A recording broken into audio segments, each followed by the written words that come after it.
Jesse Boykins III, and you're watching All About Good Music TV. Keep it locked. At first, I didn't really. When I first got nominated, like I got an email.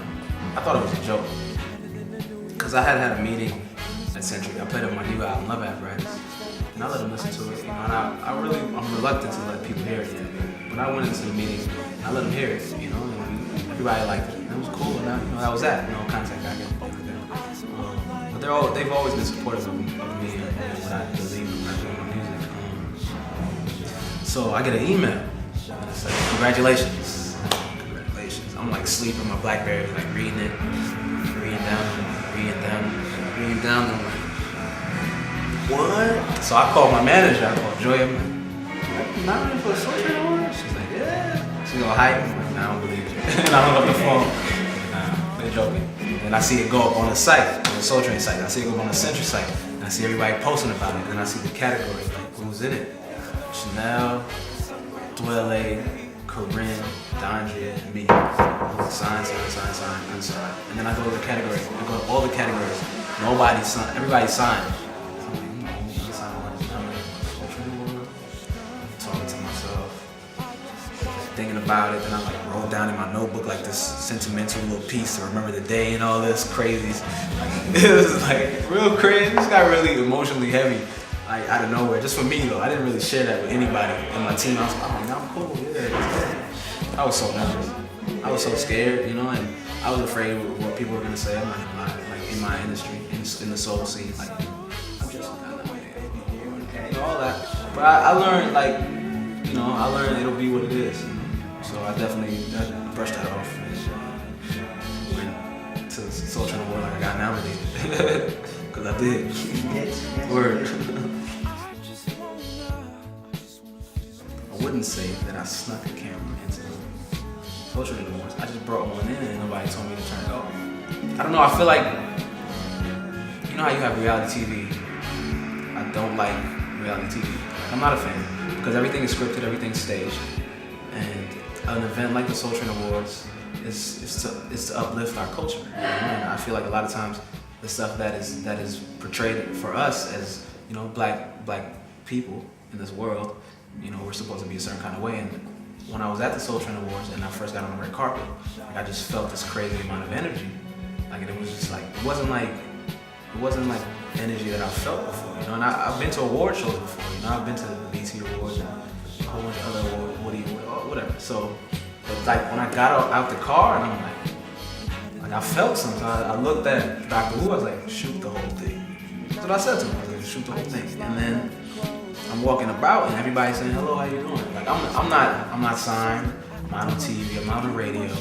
I got nominated for an award, I don't know how. You know, like I'm just really appreciative of everything that's going on. And I'm thinking like, I feel a little awkward walking into the place where I know everybody has achieved all these things and I've only been in music for 2 years, like as a real artist. Like I put out my first album in 2008. So I did feel a certain kind of way, but then I'm walking around and everybody's like, hey, how you doing, what's going on? Hey, how you doing, what's going on? Hey, how you doing, what's going on? I'm like, wow, I'm like, yeah, I was like, I like this. And I felt like I should remember the moment. What's the best way to remember it and share with the people that's been supporting me since 2008? Document it, you know. And Come to My Room was always a fan favorite, and it was a video that I actually shot before for Come to My Room, but we never put it out. And it was supposed to come out before Morris. We never put it out, so I was like, we might as well put out some kind of visual for the song, you know, so that's why I did it. All I want you to do is in my bed. I'll do anything you ask of me. Listen, I usually see you around my way every day, and I ask myself, how come I don't know your name, where you're from, where you've been, and it kills me, it kills me. I'm not the kind of man to be afraid to say hello, how you been, what you doing, where you going. I'm not the kind of man to let a chance slip away. So baby, let me tell you what I gotta say. Just come to my room, and I'll show you things you've never seen in this world. Just lay in my bed, and I guarantee you won't want me.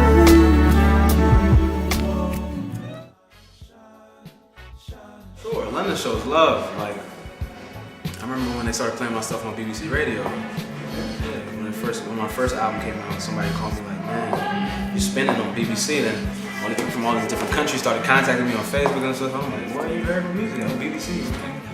Oh man, they're looking out so much, you know. And it was so great to be invited, you know, because it's really, as an American artist, I love the cultures, you know, and I that's like one of my things on my list of goals is to travel and try foods of different cultures and be able to entertain people that don't speak English, that don't speak my language, and have them, you know, feel what I'm singing to them. You know, that's like one of my dreams.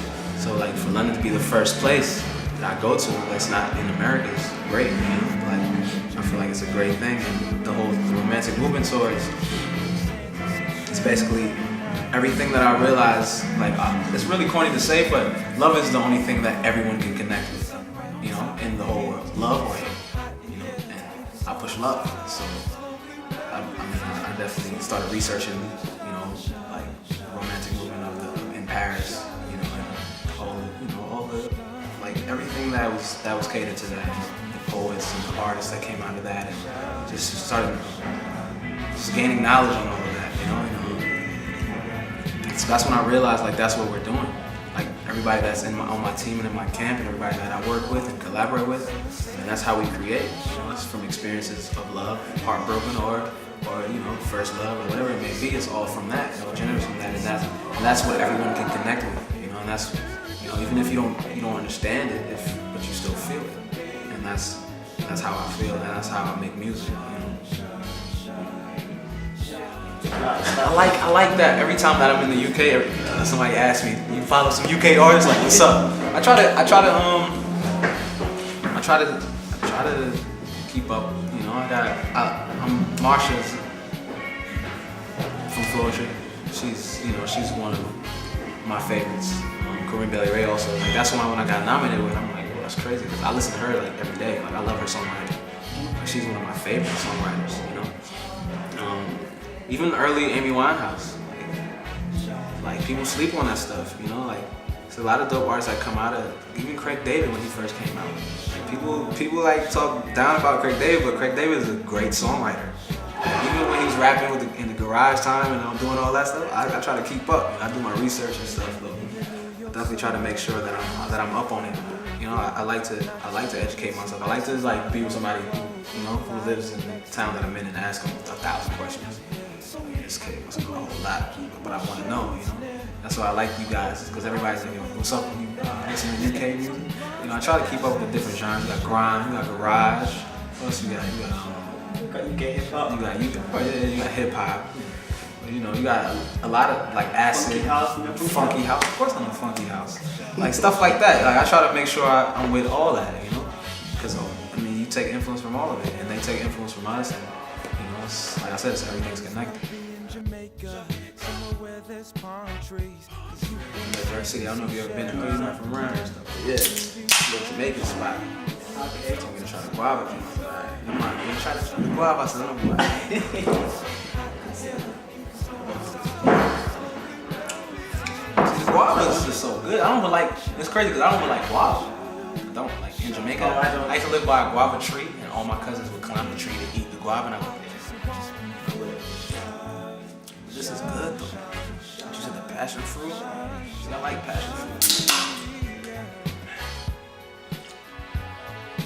Oh man, yeah, you can take the guava back. Hold that down. I'm gonna hold down that passion fruit for the rest of the night. I should probably stop drinking it, huh?